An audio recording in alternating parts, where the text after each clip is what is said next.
Chris Ubanuga Eselenogo Nuga Oshiaya Noka Emezirimba Iswani Ocha Ugo Shinyeri Nubo Awane Tilora Nine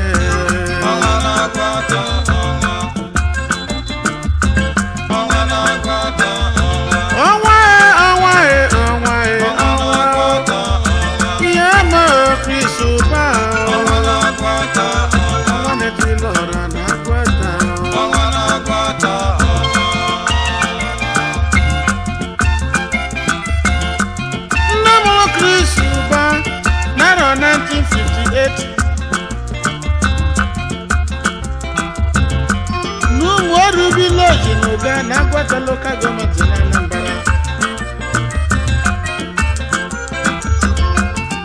Obi doli akwụkwọ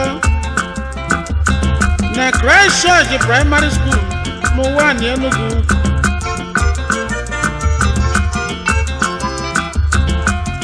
O mesịrị paasị ya wee banye Colliery Secondary School na Ngwo.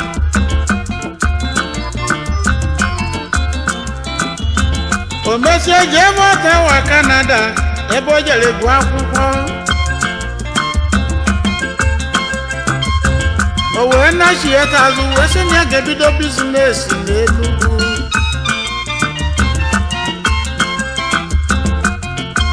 O wee bido civil engineering and building contract.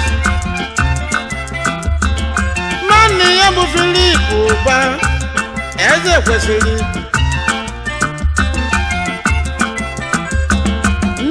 bụ Besu Uba wekwesịrị eze nwanyị ọma.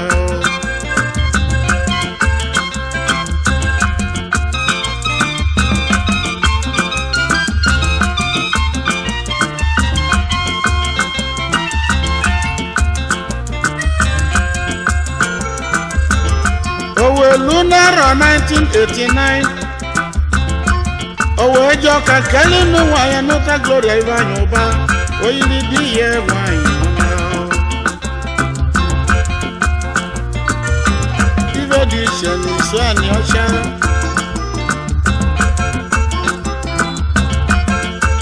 Group chairman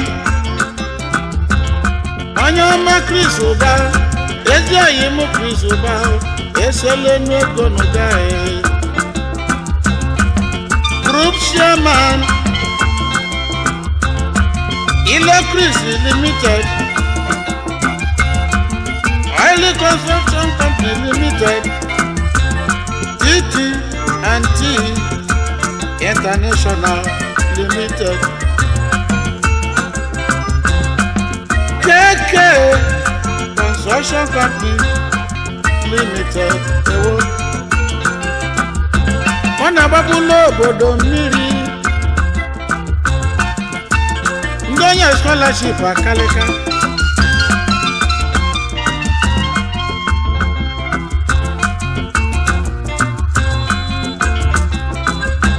Onye ọma Chris Uba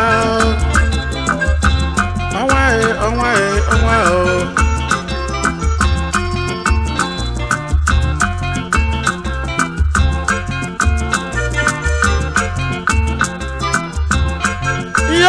Chris Uba ọnwa na-agwata ọnwa na-etilọra n'ime.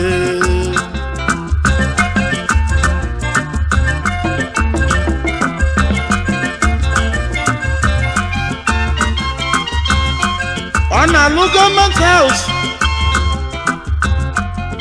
Ọjụjụ ndụ Chris Uba kedu ihe na-ese okwu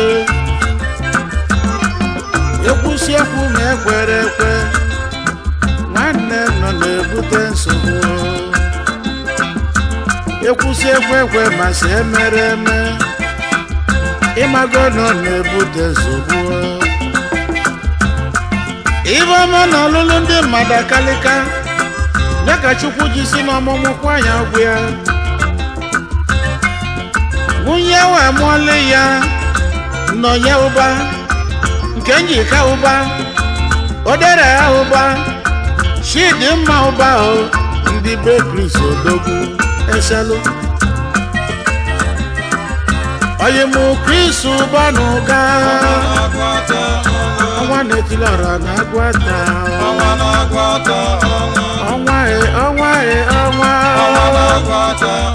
ọnwa na-etilọra na agwata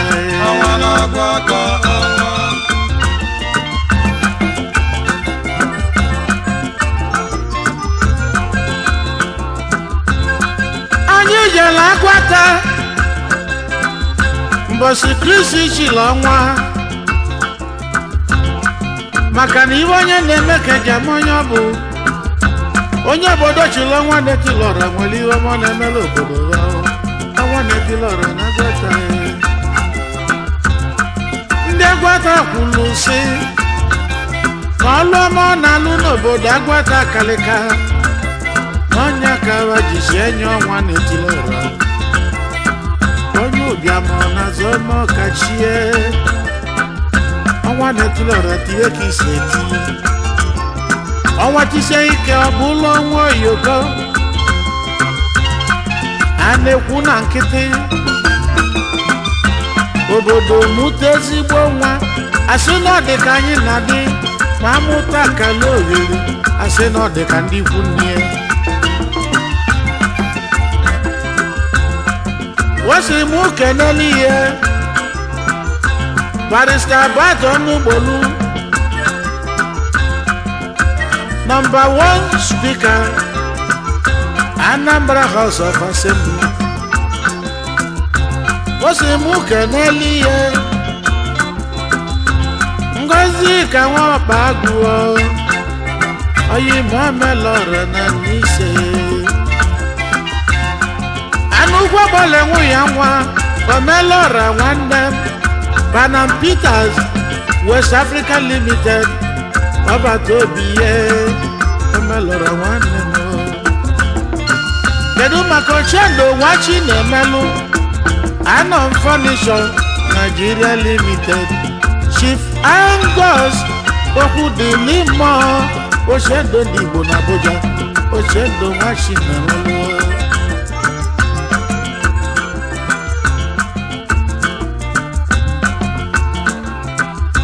wasi mụ keneli ihe ọnwa na-etilọra n'isi agụ Chief Austin Nwankwọ na ọnwa na-elota ọnwa ibi ihe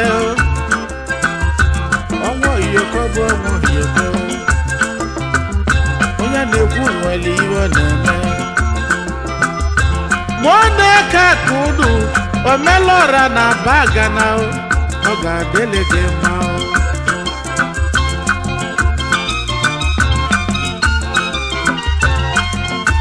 Jonathan Womanụ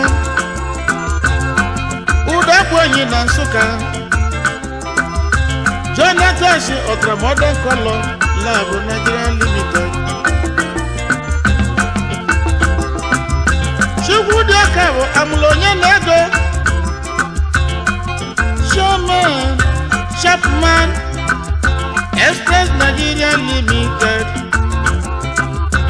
Emmanuel Nwaudekwu Akụrini Ili na Nnewi Ugwuagba Motor Parts Chairman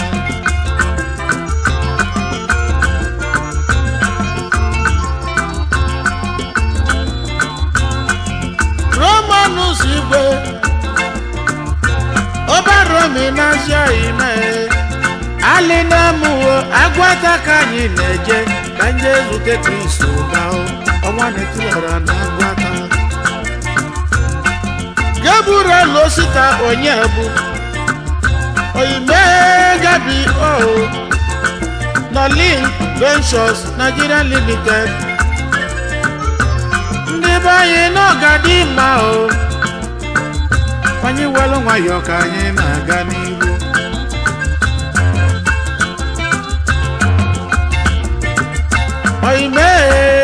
Suba ọnwa oyoko ọnwa na-eti lọrọ niile ọnwa na-eti lọrọ niile eke na-edilu ụba na-ese nwa mama Chifalfosu Sobi Igbeke ọnwa na-eti lọrọ na agwata bụ ụba na-ese sụgbọrọ ụlọ ụba anyị nabadiwe ji agwata ọnwa na-agwata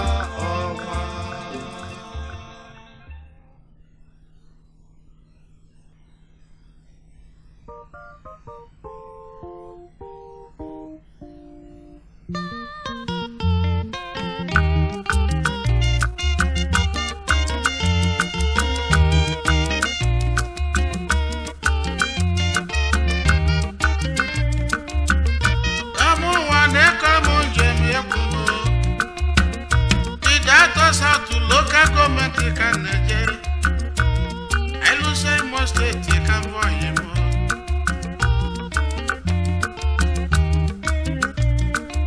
Honorable Shusa, a Talbot and Mekoparania. Obueruzo is in Africa. Ake Bushama one on Ake Bushama one on that.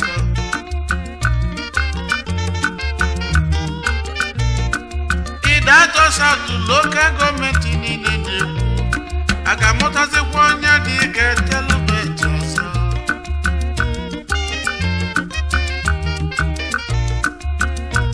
Namolu emeke wakwara yao. Naro 1962.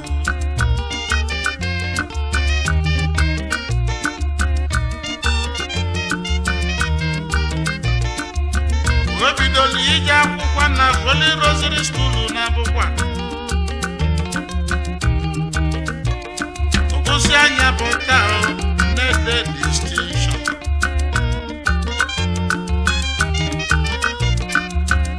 O wee banye Holy Ghost Junior Rate n'ihe na ibe ọ na-ede n'ụlọ akwụkwọ na mmadụ akabere ya bụ Akavu Koyi Webanya United States of America. Emeka gosili potential no one.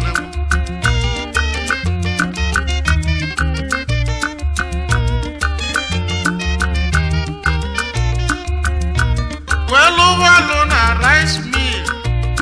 Abakaleke Bulu Secretary Rice Mill Union Abakaleke.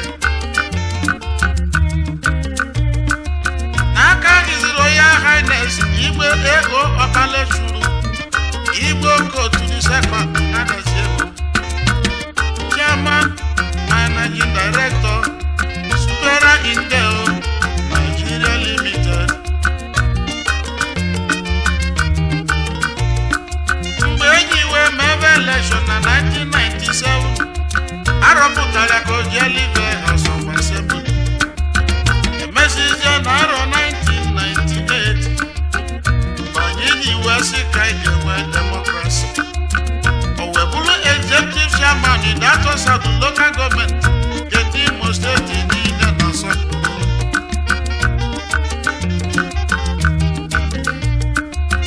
Abanya kemeke wakwara ya.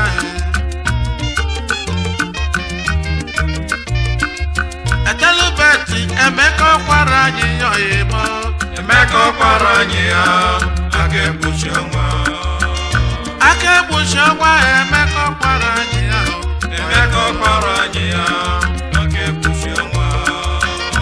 Akebushanwa n'ugbo obomu ọyọ. Akebushanwa na-edatọ bụ emeka kwara anyị ahụ.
Okereke kashie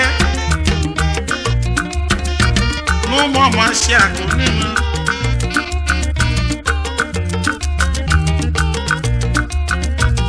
onye ọmasị n'ụmụ ọmasị akụ ezi oyi ihe mọmọ kashie mụ ka na-eli ya ezi oyi ya David nwanyị akọ Maxwell Wokej President General Numuobomuo Managing Director Anmes Investment Michael Wibekwe Washilozo ahụ Negade Eziogo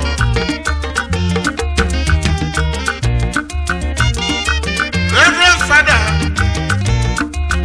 Regishima Anyese Secretary Holy Ghost Fathers in Nigeria Wasimuka Naliya Reverend Fathers Dallas Emejuru Onyama Nabu na Germany Nigono